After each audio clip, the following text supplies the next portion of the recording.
196 times. They had been tortured ritualistically.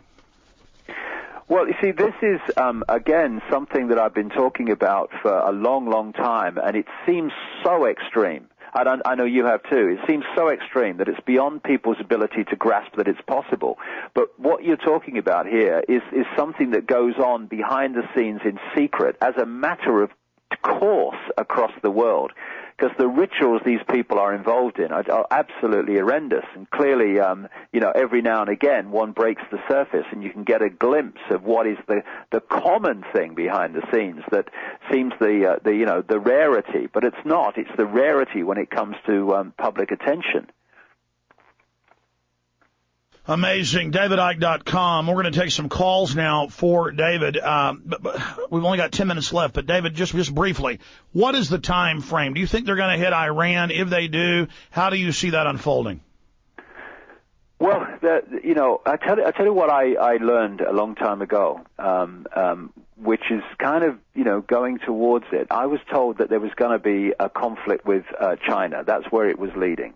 What they wanted was a third world war that would complete the process, which the First World War started, League of Nations. The Second World War took on United Nations. Then they can ration and have drafts and crack down.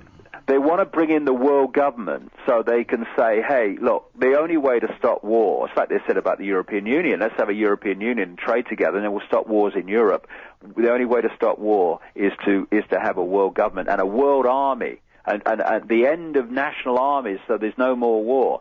And so they want a massive global conflict. And China, I was told, must have been 15 years ago that was where it was going to head. And I think the Middle East is designed to be the powder keg that starts to draw them in, and Iran could well be it. You see, I may be different to most people. I have real problems with the guy who's leading Iran. For him to come to power when he did, to take over or defeat someone who was perceived globally as a moderate, which would have been very, very difficult. Which is what the people wanted.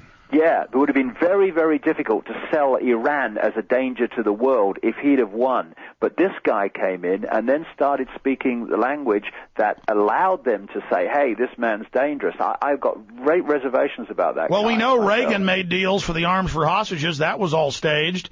And so we know there's major connections. Let's take some calls for David Icke, always intriguing, author, documentary filmmaker, lecturer. Tim in Ohio, you're on the air. Go ahead, Tim. Woody Harrelson once said in a movie, only two good things ever came out of England, America and the Beatles.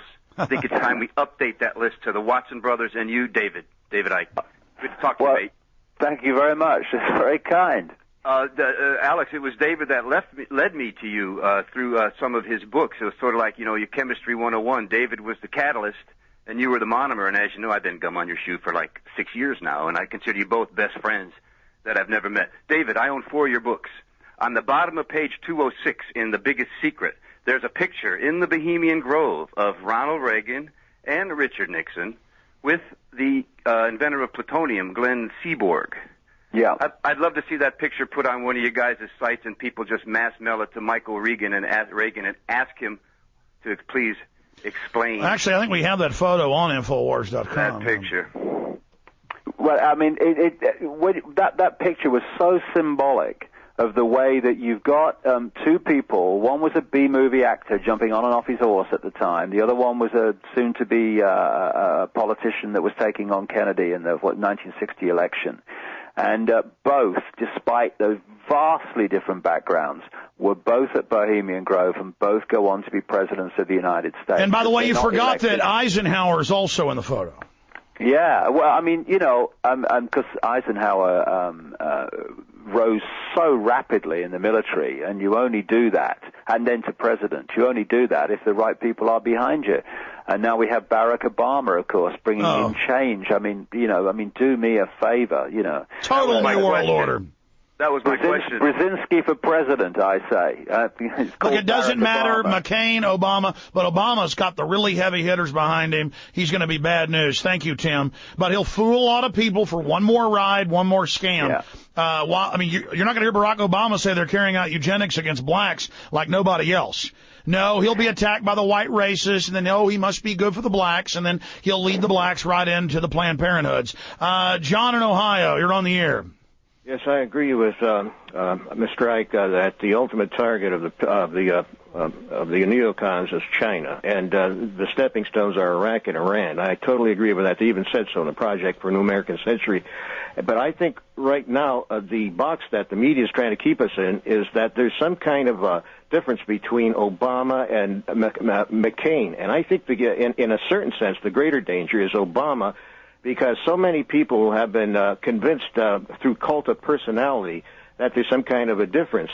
I think you made a good point there about how the neocons got their start in the Democratic Party through the Henry Jackson faction, the military-industrial faction of the Democratic Party before they joined the Republicans. And I think there's so many people right at this point now that somehow make excuses for Obama when he gets on his knees. I hear you, John. We got to jump. We got to jump so we get the other callers. Yes, bottom line, this is the false left paradigm. It's time for people to grow up, and until you realize they own all the major parties, and until you realize the power structure, people think the president is the end-all, be-all. He isn't, is he, David?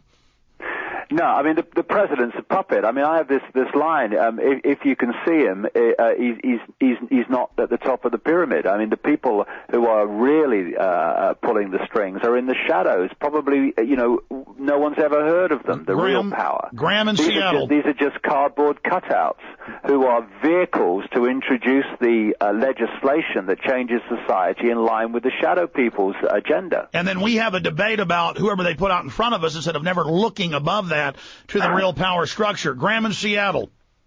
Hi, David. Hello, good Graham. to hear you on, and I definitely agree with a lot of what you're saying, but one of the major ways that I feel like people dismiss ideas about 9/11 being an inside job or, various depopulation schemes and whatnot, I'm looking at a Times Online article about you from June 27th. It says, "Reptilians beware, David Icke is back." And it says, according to Mr. Ike, David Icke, I'm sorry for pronouncing your name wrong. According to Mr. Ike's belief, the world is ruled by a secret group of Illuminati, a race of shape-shifting reptilian humanoids known as the Babylonian Brotherhood. So I'm just first of all, I posted that on my website today. It's one of the reports about me standing in this election. Well, some of the things that I've said over the years have been far out for most people, but, just take this on board. Just look at what myself and Alex have been discussing in the last hour and a half or so. The scale of what we've been discussing, the multi-subjects, the multi-levels of what we're discussing, and then ask yourself, could a group of people in dark suits around a table orchestrate all that, or is it bigger than that? I would say it's bigger than that. But if you disagree, that's your right. Well, I'll say this. My view. I go up to that point, and then David, goes off and does that. But I think we need to all be open-minded. The elites do believe they are worshiping and being directed by demon creatures. Now, whether that's real or not, I mean, they believe it. So that's why I think, that certainly people can try to then say, well, we're all nuts. Hey, the Federal Reserve's private. They carried out 9/11. We can prove all that. And, they've got things 5 football fields long floating around above Dallas. And Larry King Live is saying aliens are about to land. The Pope says aliens are coming. They're our brothers. Something big is on the horizon. They're going to stage something. And so David Icke isn't 1/10 as radical as Larry King Live is now. Graham, I appreciate your call. Joe and the thing I would say, Alex, is important, I mean, people should just take what feels right to them. I mean, if they want to take the level of this conspiracy as it plays out in the 5 sense world, then take it at that level, and let's react to that level. Let's join together at that level, and ignore the things that you think are too far out. You don't have to take it all. Just take what feels right. Yeah, well, I know this. The elite really do think they're worshiping weird entities, and so They certainly do. you know, they certainly are hardcore serious when they're cutting kids' heads off for it. Look, we're out of time. I don't want to cut a caller here short. Joe, John, Lynn, because we're basically out of time, and I want to come back with some final comments in the final segment. David, I don't want to wait another 2 years or a year or whatever to have you back up. Can I have you up in the next few months again? Yeah, that would be great. David Icke.